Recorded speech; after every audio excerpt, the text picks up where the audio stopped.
Hey folks, buff faking once again leaving the Las Vegas trip because there is very little value left these days. The greed and the stupid money have totally taken over. This time, my friends, I am heading for a special place called 888 Japanese BBQ. First of all, it's really important to mention that they don't take reservations. The first two times we wanted to eat there were unsuccessful. We were told there would be a wait of 2 to 3 hours each time, even on a normal day of the week. The third time we came when they opened and we barely got in. There are 3 different all-you-can-eat packages ranging from $28 to $45 at the time of this video. Remember, inflation is an unwelcome guest that unfortunately comes along very often. Only the $45 package includes the Kobe options. It is also important to mention that all Kobe options only served once in the Kobe package. That means you can, in example, order the Kobe signature beef once per person.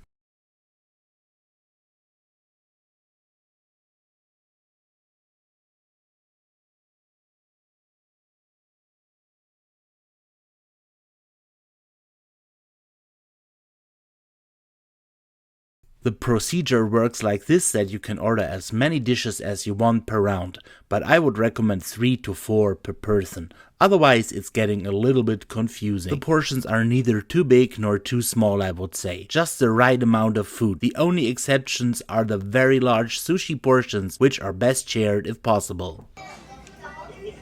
Yes.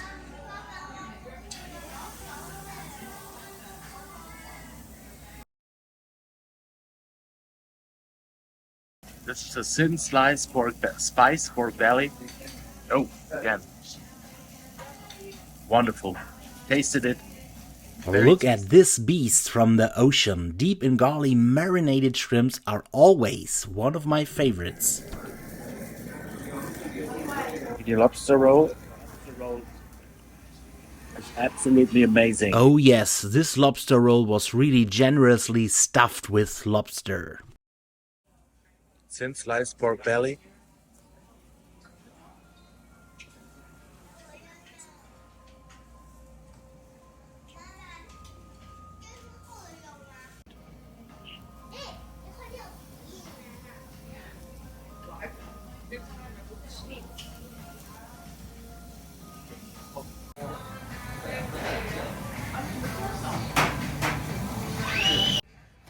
Thank you.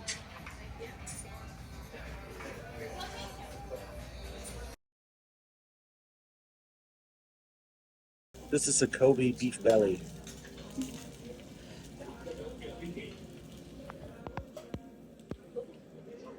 Kobe beef belly. This is Kobe.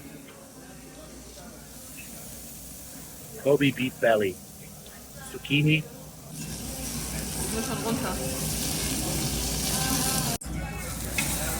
Jawohl, mit Wumms nochmal. Yes.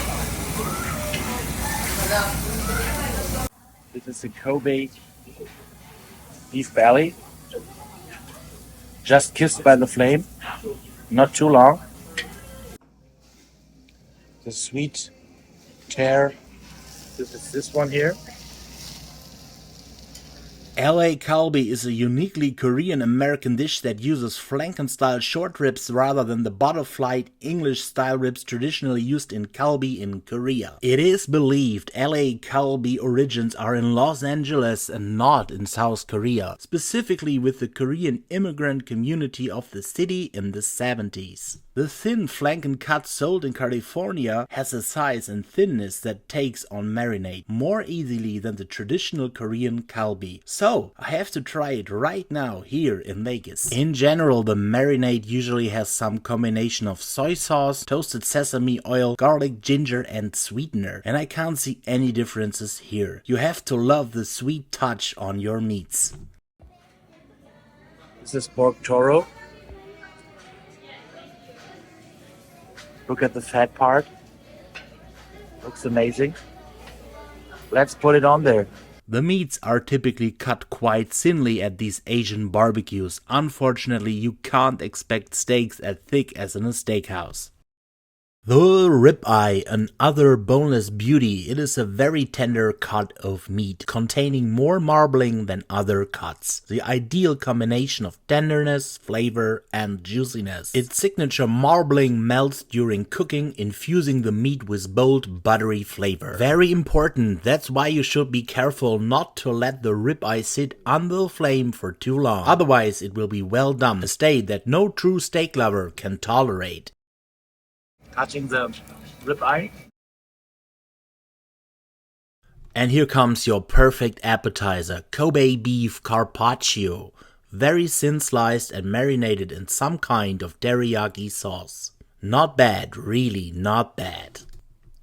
The only problem I had was that the marinade overshadowed the taste of the Kobe. This is the salmon carpaccio. You can only order it one time. Look at that.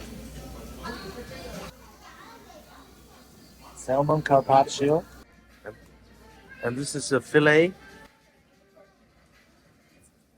The filet mignon was so tender and was alone worth $45. $45 for all you can eat filet mignon? Not a bad deal, I would say. Look at that beautiful filet mignon. Dipping the filet mignon into the sauces here.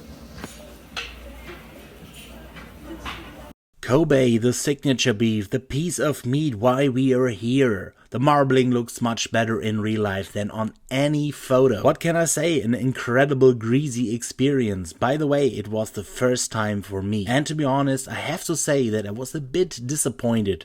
Also, of course, at a very high level, but still a bit disappointed. Kobe tastes very good, no question, and yes, it tastes like pure fat. Heavenly Kobe. The Kobe beef.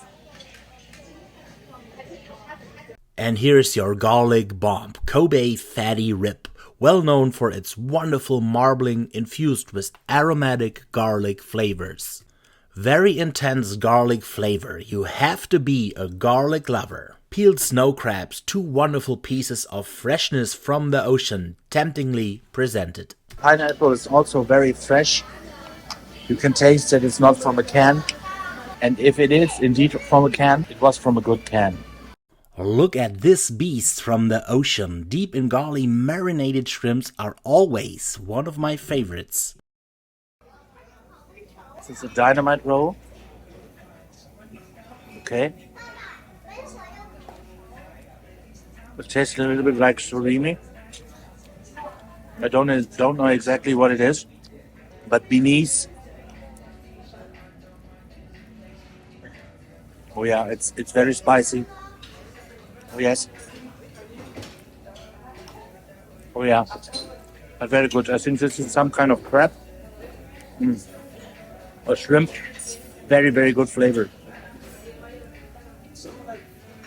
The weak side of this all-you-can-eat experience is clearly the dessert, because it only includes the North American specialty s'mores, which is really a great idea. Since we are dessert junkies, we got a macaron ice cream for $5, which was not cheap, but very refreshing. Overall, the 888 Japanese BBQ was a great experience that I can recommend to anyone who wants to eat Kobe relatively cheaply. Service was good overall, but sometimes dishes were forgotten where we had to ask. The biggest problem, however, is that the restaurant is completely overcrowded all the time, every day, and you can't make a reservation. You have to come when they open or you have little chance of getting in. In addition, 90 minutes is really a bit short, and the staff takes great care to ensure that the time limit is adhered to. So, ladies and gentlemen, this was my off-strip trip to the 888 Japanese BBQ in Las Vegas. You definitely need a car, and I can promise you, you can't do it spontaneous. Just because they don't take reservations and it's so hard to get in. It reminds me a little bit of the legendary battle for the Sterling brunch at Bally's. But as always, the most important thing is that the food was fantastic. My fellow foodies, it is what it is, and it's not easy to find good value deals in Vegas these days. There will be a video from time to time, and I can't wait to see you in the next Food Massacre.